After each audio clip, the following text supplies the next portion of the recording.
Amém.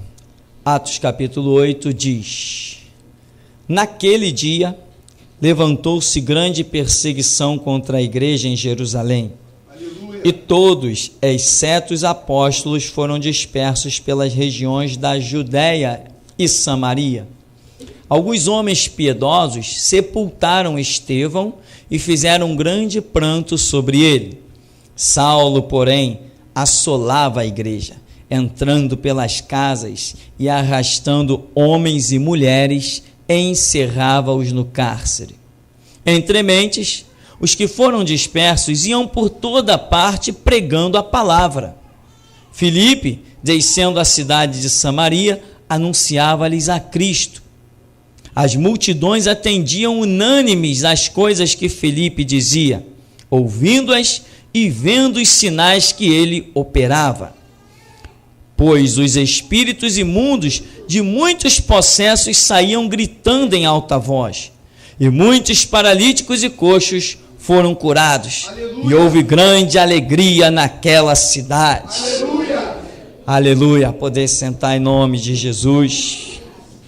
Que palavra tremenda, impactante. Aleluia! Coisa gloriosa. 2 parágrafos interessantes. Num, a igreja é assolada, no seguinte, no mesmo tempo, a igreja está vivendo uma tremenda glória. Enquanto Paulo, né? Antes de cair do cavalo. Enquanto Saulo está perseguindo a igreja em Jerusalém, o fogo está pegando em Samaria. Jesus está lá do céu olhando assim, vamos ver até quando ele vai poder lutar contra mim. Vamos ver até quando ele pensa que vai conseguir destruir o que eu implantei. Eu já disse lá, as portas do inferno não prevalecerão contra a minha igreja. Deixa ele lutando, deixa ele guerreando, deixa ele pensando que ele é um maioral, deixa ele meter o pé na porta, entrar pela janela, deixa ele puxar da espada, deixa ele demonstrar a covardia e a ira contra mulheres e crianças, porque brevemente ele terá que lutar contra mim mesmo, e eu lhe direi, duro é para ti lutar contra o que não pode vencer. Então, meu irmão, aqui a primeira perseguição à igreja foi motivada porque o fato é antecedido, esse parágrafo é antecedido pelo fato de que Estevão foi apedrejado. Como ninguém pôde resistir, nós já vimos que as pessoas rangiam os dentes, tapavam os ouvidos, porque não podiam resistir à sabedoria que estava sobre Estevão. Estevão conta a história dos patriarcas desde Gênesis, conta a história de Israel todinha ali em poucas linhas. E o que Estevão falou, foi verdade ou foi mentira? Pura verdade, que eles próprios conheciam muito bem, os judeus, as tribos de Israel. Mas, meu irmão, não é porque você fala uma verdade que será aceito. Amém? Ao contrário, você quer falar a verdade? Então tem que ser perseguido, porque o mundo jaz no maligno. O mundo não é o planeta Terra, porque a Escritura diz que tudo que Deus faz é bom. O mundo, o mal, não é o homem. O que é o mal? O mal é o sistema, as organizações. Deus instituiu a sua lei e deu a lei ao homem. Os homens se rebelaram e criaram as suas próprias leis nos congressos. Amém? Então, este mundo é que jaz no maligno. Jaz no maligno por quê? Porque as administrações são malignas. Não é o mundo físico, é o mundo sistema, organização. Isso que João diz lá, o mundo jaz no maligno. Então, são verdades não aceitas. Os exemplos maiores que nós temos de homens que corresponderam bem à fé e ao chamado de Jesus Cristo, foram homens perseguidos, caluniados, difamados, mortos, torturados. Nós tivemos aqui Estevão.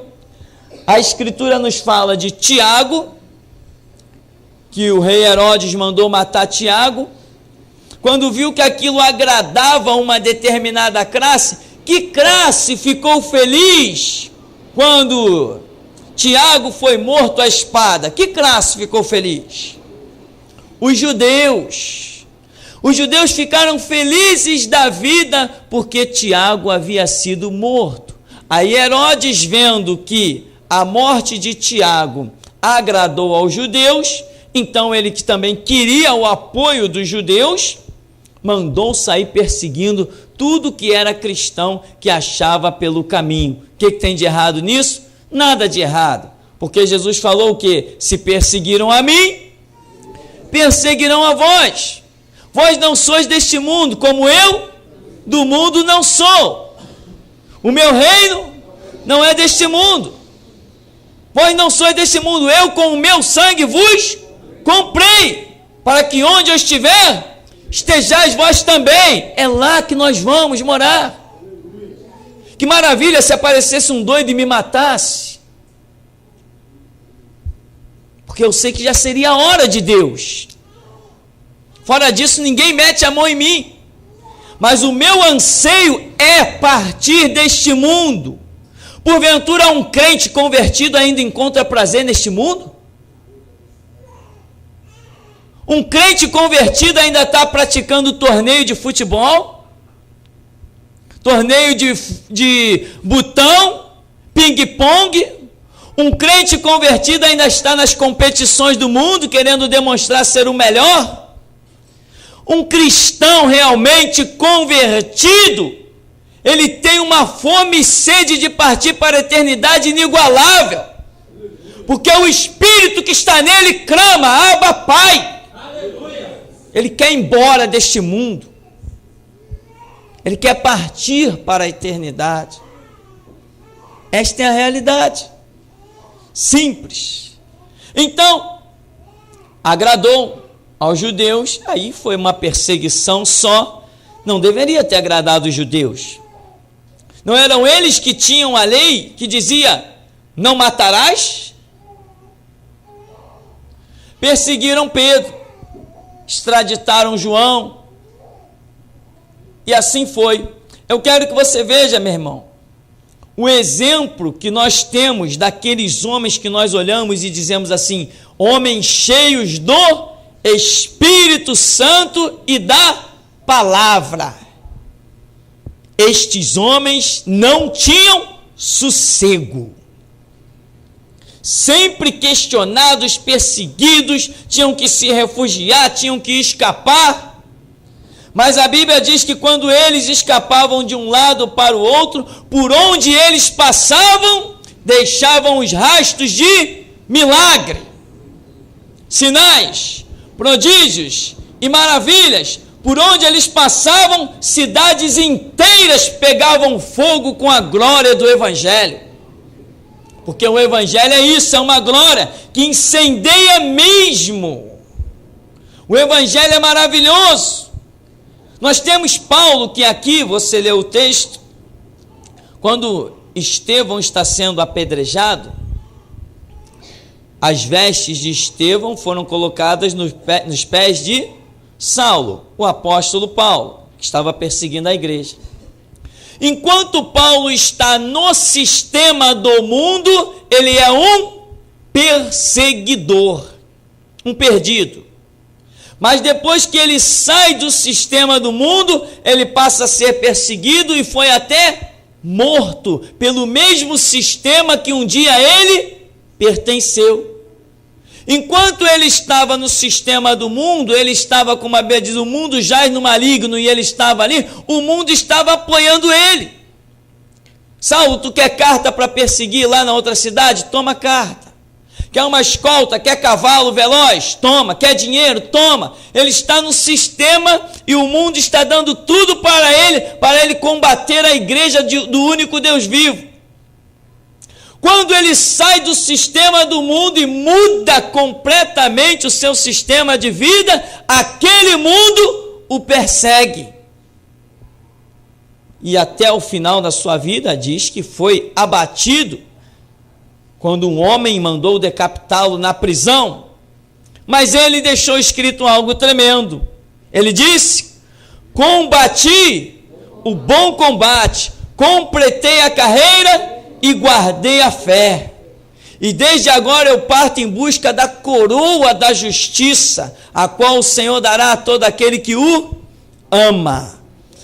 Nós, examinando a Escritura, nós nos deparamos com coisas muito interessantes que vêm entrar em choque ao atual evangelho, que os hipócritas que conseguiram dominar a mídia, não pelo poder de Deus, mas pela força do dinheiro, estão pregando por aí.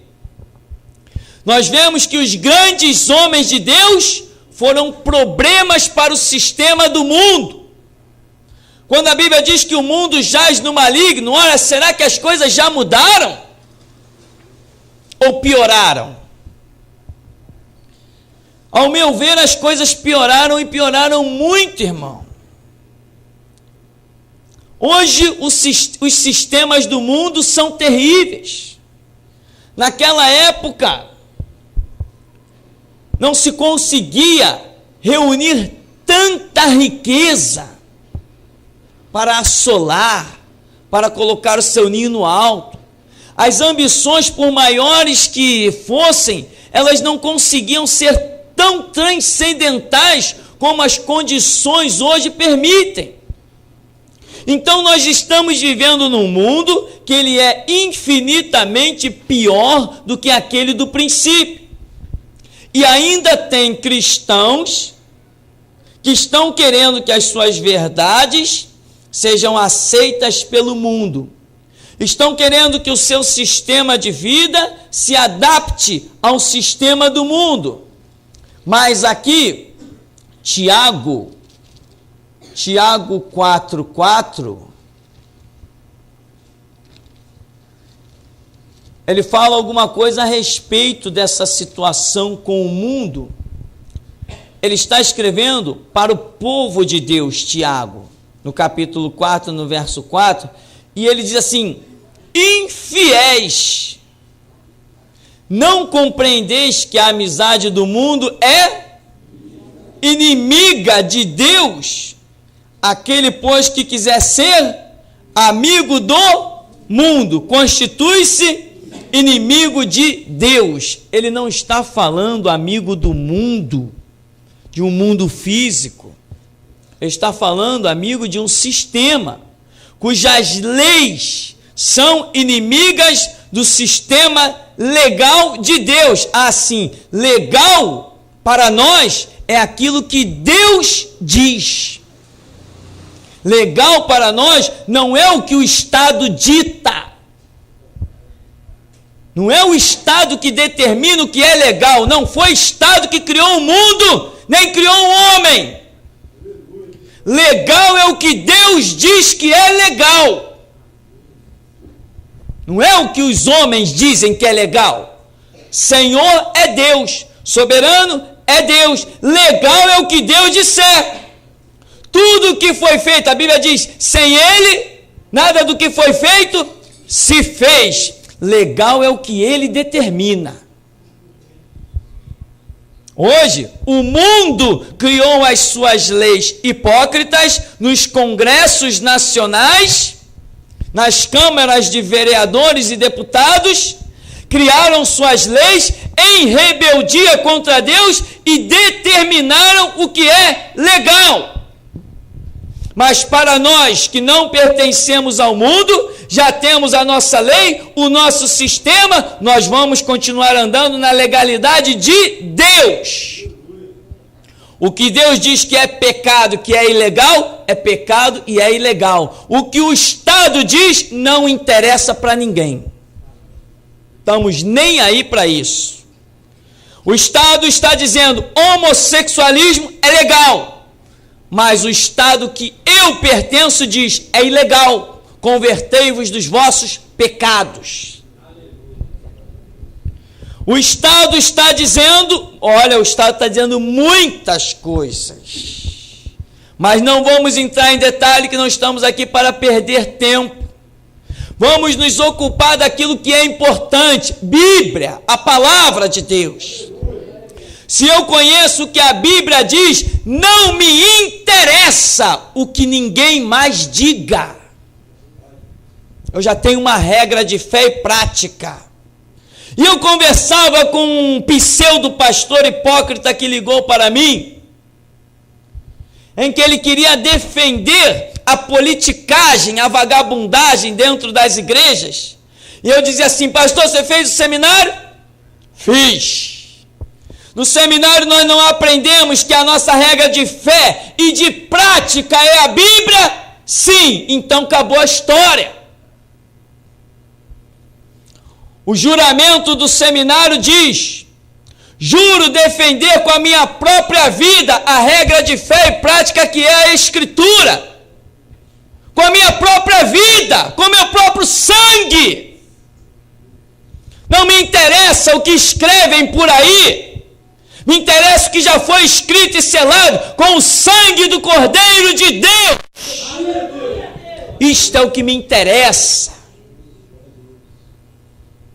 Quem me livrou das esquinas macabras foi o sangue do Cordeiro. Quem me livrou dos terrores do mundo e da vida foi o sangue de Cristo. Ele fez um pacto comigo e eu fiz um pacto com ele. Eu semeio o fogo da palavra dele e ele cuida do resto.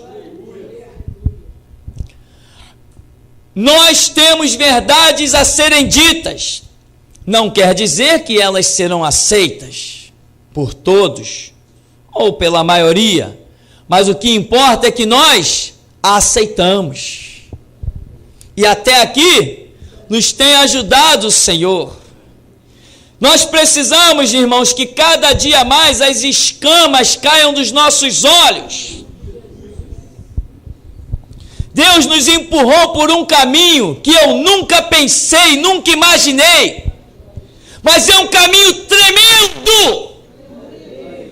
É um caminho porque um dia eu disse assim: Senhor, eu quero ver o máximo da tua glória que um homem possa ver na face dessa terra. Então ele me empurrou por um caminho apertado e estranho e disse para mim: eu vou te dar o que nem dei a eles, mas não volta atrás. Eu disse: está feito, Senhor, porque eu sei que o teu poder se aperfeiçoa na minha fraqueza. E se aperfeiçoa na tua também, meu irmão. Você quer poder de Deus? Quer poder de Deus na tua língua? Tiago escreve dizendo que a língua é terrível. Ela incendeia uma floresta. Nós vamos usar sim a língua como fogo, mas um fogo santo. E vamos incendiar o mundo, não só uma floresta. Não existe mais fronteiras para esse ministério. Todas as barreiras já caíram. Estamos invadindo todas as nações. Não existe mais nenhum estado brasileiro onde não hajam mensagens deste ministério. E eu fico olhando, que Deus tremendo, e vem em meio de tudo quanto é canto, pessoas dando testemunho das suas vidas transformadas. Homens de 40, 50 e 60 anos, pegam no telefone e ligam: olha, eu ouvi essa rádio, e choram no telefone dizendo: a minha vida foi transformada. E eu só digo: louvado, engrandecido seja Deus. E eu entro no meu canto e me tranco e fico quieto e digo: Deus, tem misericórdia de mim, mas derrama do teu poder. Os grandes homens de Deus, irmão. Paulo queria ser um grande homem de Deus quando estava no judaísmo. Ele queria, Jesus tinha deixado uma profecia e ela se cumpre cabalmente sobre Paulo, no meu ponto de vista. Jesus falou assim: chegará um tempo que qualquer que matar um de vós, cuidará fazer um bem a Deus. Isso aconteceu com Paulo. Ele queria ser o melhor, e ele estava perseguindo os cristãos, achando que estava fazendo um bem a Deus. Então a profecia recaiu sobre ele. E Paulo queria ser o melhor. Jesus olhou assim: tu quer ser o melhor? Então tá certo. Saulo, Saulo, por que me persegues? Duro é para ti recalcitrar contra os aguilhões. Botou ele cego, quebrou o vaso, jogou do cavalo, fez ser guiado pela mão, ficou 3 dias sem comer, sem beber nada, só tendo uma visão. E na visão ele via um homem chamado Ananias, daqueles que ele queria matar. E o homem vinha e colocava as mãos sobre ele, e as escamas lhes caíam das vistas. E aquelas escamas foi como que o anular de um sistema podre para enxergar a glória de Deus, o sistema de Deus. Nós precisamos que nesta noite as escamas nos caiam dos olhos e do coração, dos sentimentos. Fomos frechados na infância, fomos frechados no colégio, somos frechados nas faculdades, mas vem o Espírito Santo de Deus e remove os dardos do maligno dentro da igreja, da faculdade dele. O mundo jaz no maligno. Sabe qual é o destino do mundo? 2 Pedro, capítulo 2, no verso 5.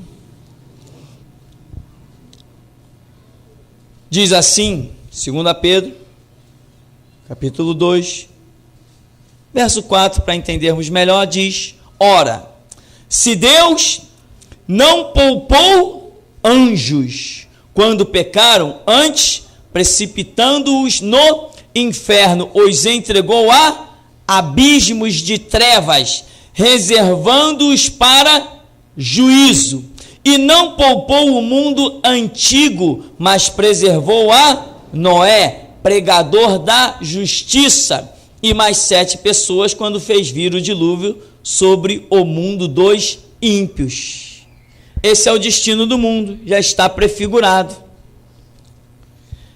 Águas do dilúvio significam o juízo que vem pela palavra de Deus. Pedro está fazendo menção deste passado, trazendo para o presente, mostrando que, da mesma maneira que Deus julgou o mundo lá, julgará novamente. Embora seja um julgamento diferente, ele diz até que vai ser por fogo, mas seja como for, é a palavra de Deus. Porque a palavra do Senhor está escrito: não é a minha palavra como fogo, diz o Senhor, e como martelo que esmiuça a rocha. Então o juízo virá, seja como for, pela palavra do Senhor. Esse é o destino final do mundo. Que mundo? Planeta Terra? Só isso? Não. Todo o sistema do mundo terá o seu fim. Agora, observe em Apocalipse o que vai acontecer no capítulo 11. Apocalipse, no capítulo 11, no verso 15, tem um período que está para vir, antes que tudo seja consumado. Apocalipse 11, 15 diz: o 7º anjo tocou a trombeta, e houve no céu grandes vozes dizendo: o reino do mundo se tornou do nosso Senhor e do seu Cristo, e ele reinará pelos séculos dos séculos. Os reinos do mundo, o que é isso? Séculos dos séculos. Aqui eu vejo o milênio. Aqui eu vejo quando Jesus destruir todo o sistema. Que sistema? Sistema constitucional, prefeitura, governos, presidência, monarquia lá da Grã-Bretanha, autoritarismo dos Estados Unidos.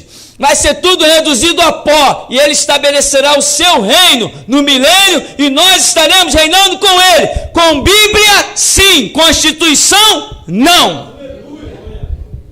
É assim que será reinado. O reinado de Cristo no milênio será assim. Só haverá um livro de verdade para conhecer, para revelar o caminho e o caráter que o ser humano deva ter, e se chama Bíblia, porque já está predito que sem ele, nada do que foi feito se fez. Então, meu irmão, onde nós queremos nos prender, verdades não aceitas. Verdades não aceitas quando João falou, verdades não aceitas quando Pedro falou, quando Tiago falou, quando Estevão falou. E esta é a sua vida e a minha história. Este é o nosso retrato. Nós, quando abrimos a Bíblia, vemos exemplos nesses homens. E temos ainda um exemplo maior que se chama Jesus Cristo. O homem que, se pode assim dizer, mais pregou a verdade, com o maior conhecimento, com a maior revelação, com a maior sabedoria. E eu te pergunto, Jesus Cristo foi aceito? Não, ele não foi aceito. Ele foi aceito por algumas pessoas, como é nos dias de hoje, mas ele não foi aceito aonde? Ele não foi aceito no sistema do mundo. Só o fato de ele se dizer, ou as pessoas o chamarem rei, já causava o grande problema da história. Jesus trouxe regras, Jesus trouxe leis. Ele até falou assim, olha, ouviste o que foi dito aos antigos, eu porém vos digo. Ouviste o que foi dito lá, eu porém vos digo. Ele, além de trazer leis, ele ainda renovou e restaurou e mudou leis. Por quê? Porque tinha autoridade para tal, tinha poder para tal. E assim como ele implantou, assim o é e sempre será. Os que pertencem ao reino de Cristo vivem a sua lei. Os que não pertencem ao reino de Cristo vivem outras leis. Nós seguimos a lei do reino que nós pertencemos. E muitos vão dizer, onde está a sua cidadania?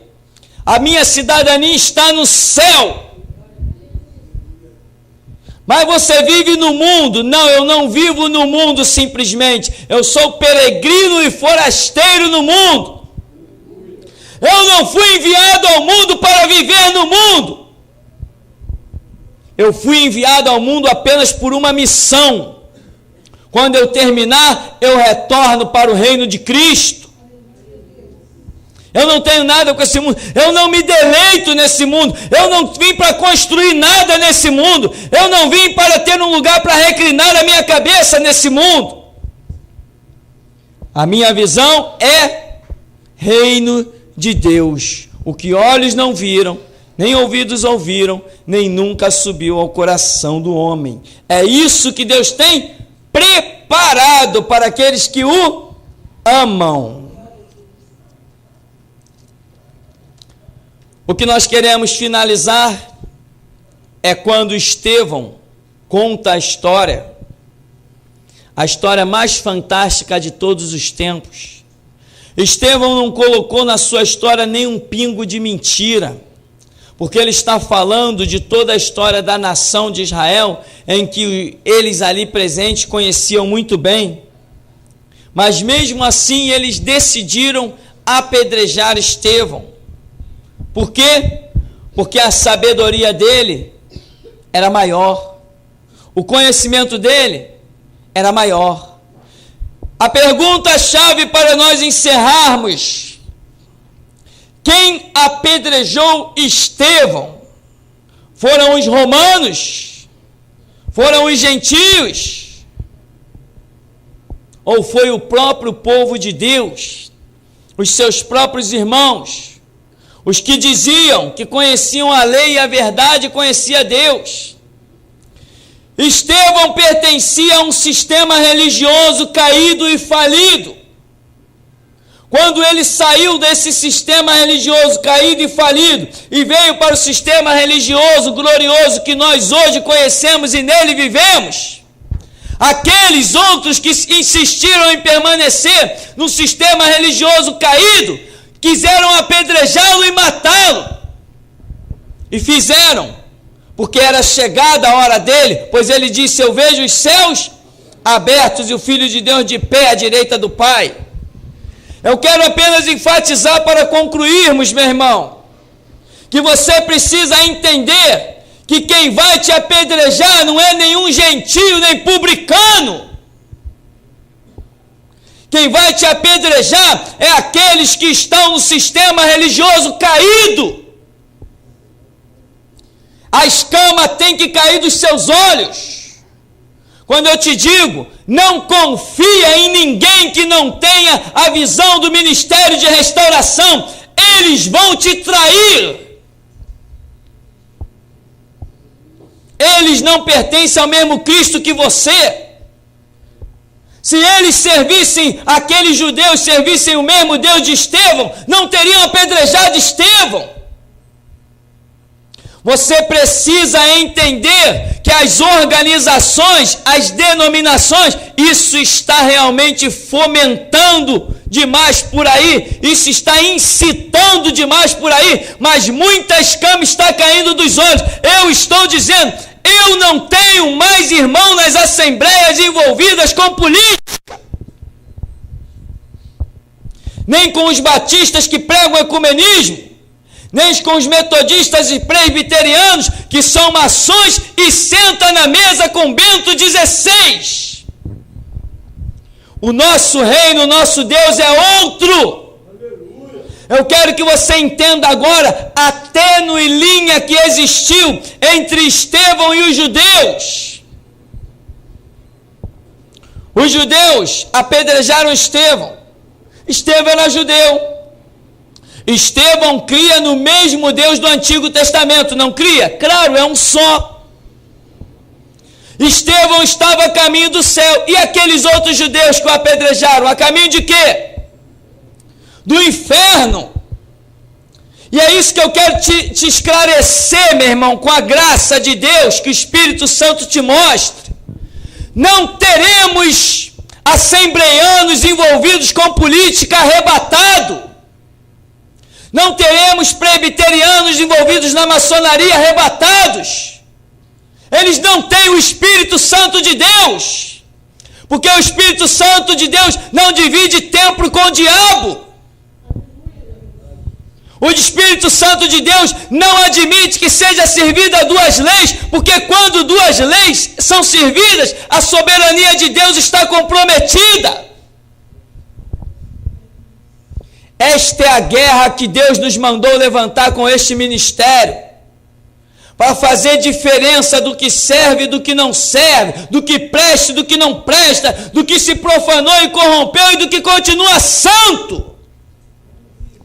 A Escritura diz, quem é sujo, suje-se ainda mais, mas quem é santo, seja santificado ainda. Você tem que entender, meu irmão, esta é a guerra. Está todo mundo por aí olhando de cara feia. Problema deles. Não tenho irmão em assembleias cujo púlpito é dividido com políticos. Como o Deus de Estevão aqui, ele começa a ser outro Deus. O Deus dos judeus já não existia mais, porque o Deus dos judeus agora já estava sendo o Deus de Estevão.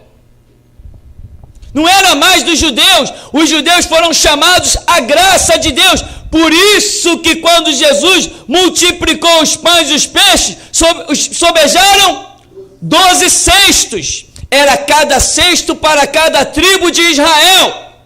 Eles não quiseram, os cestos sobraram, foram repartidos aos gentios, eles perderam a graça. Hoje nós estamos vivendo algo tremendo. Olha, Jesus está curando nessa noite. Porque nós estamos vivendo a glória que eles lá não vão viver. Jesus está operando porque nós estamos vivendo a glória dele.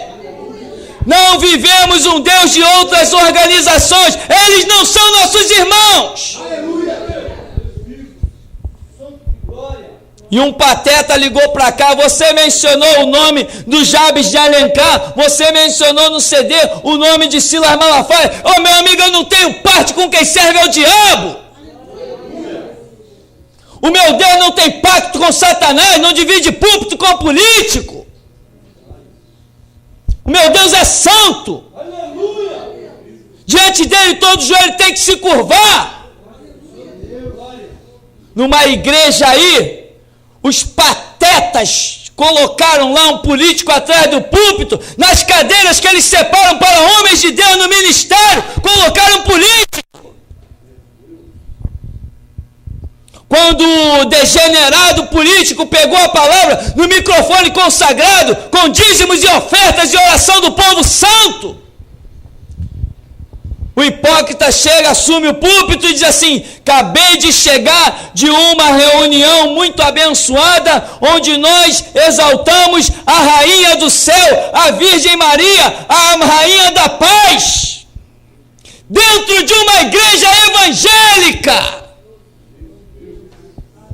Depois eu tenho que me calar, nem a morte me cala, o meu sangue ainda há de clamar da terra.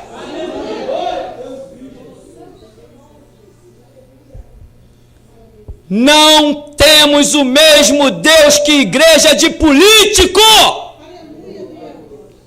Não temos.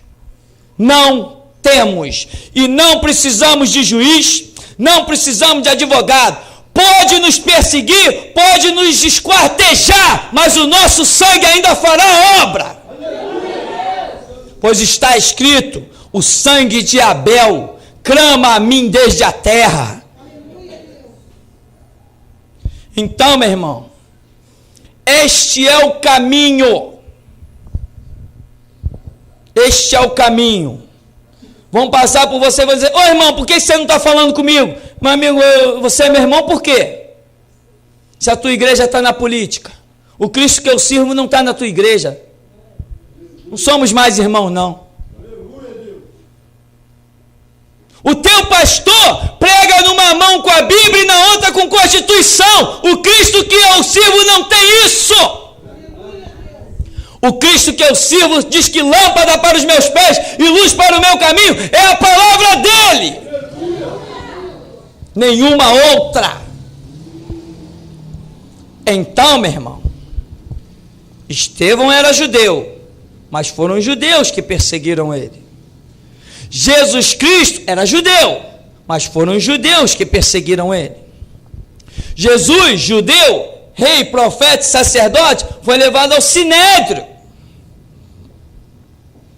E os judeus arranjaram falsas testemunhas para deporem contra Jesus. Arranjaram 2 homens, 2 perdidos, vagabundos, para chegar lá e mentir a respeito de Jesus. Dizer que ele disse coisas que na verdade não tinha dito. Quem fez isso? Foram os romanos? Foram os gregos? Foram os etíopes? Não, foram os que pensavam ser povo de Deus. Pensavam ser povo de Deus, porque Lucas 3,2 diz que Anás e Caifás eram sumos sacerdotes, mas a palavra veio a João no deserto. Pode colocar roupa bonita, pode colocar os seus mantos arrastando no chão, pode colocar as suas mitras de palhaço, porque a palavra não está com quem tem veste bonita, está com quem é adornado pelo Espírito Santo, pelo sangue de Cristo e a palavra do testemunho. A palavra não está com quem se veste bem, está com quem é revestido muito bem. Este é o tempo. Eu sinto o Espírito Santo empurrando.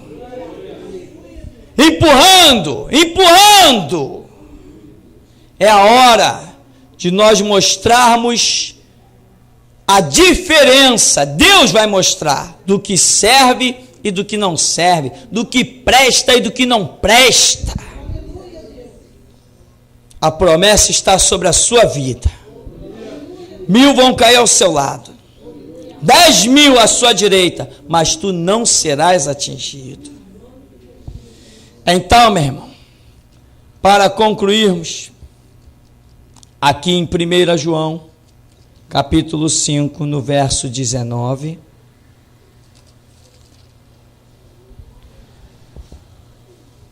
João, um dos perseguidos, João extraditado, e João, que alguns historiadores dizem até que foi morto também, outros dizem que não, mas João diz, 1 João 5, 19, sabemos que somos de Deus e que o mundo inteiro jaz no maligno. Eu não posso ter na minha vida o sistema do mundo.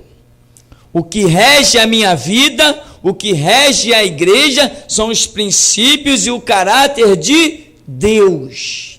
Quem não age assim, não tem parte comigo. E muitas vezes a Bíblia até diz assim, olha, nem o saudeis.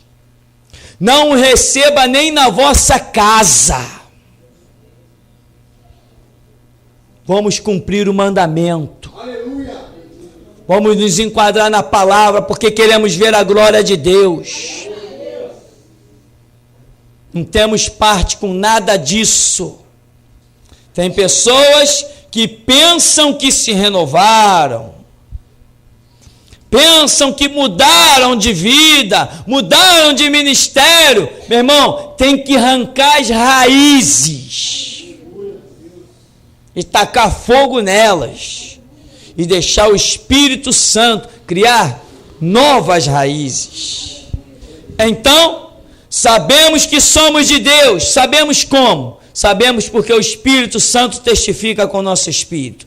E que o mundo inteiro jaz no maligno. Todo o sistema do mundo é podre. E me dizia através do telefone, no mundo tem coisas muito boas. Eu dizia, então desfrute delas, elas não prestam para mim. Mas tem gente que faz o bem, faz caridade. Eu falei, isso é cartão postal no espiritismo. A mim não me interessa, a minha igreja não dá cesta básica. Não adianta matar a fome de uma pessoa e ainda assim ela descer as chamas do inferno. O meu objetivo é outro. Eu prego a Cristo glorioso. E esse Cristo glorioso tem poder para colocar o pão na mesa de quem Ele quiser. Não precisa eu ficar dando esmola. Jesus Cristo não me chamou para dar esmola, me chamou para repartir o pão vivo que desceu do céu. E então, meu irmão, essa é a nossa postura e o nosso caráter. E até aqui nos ajudou o Senhor.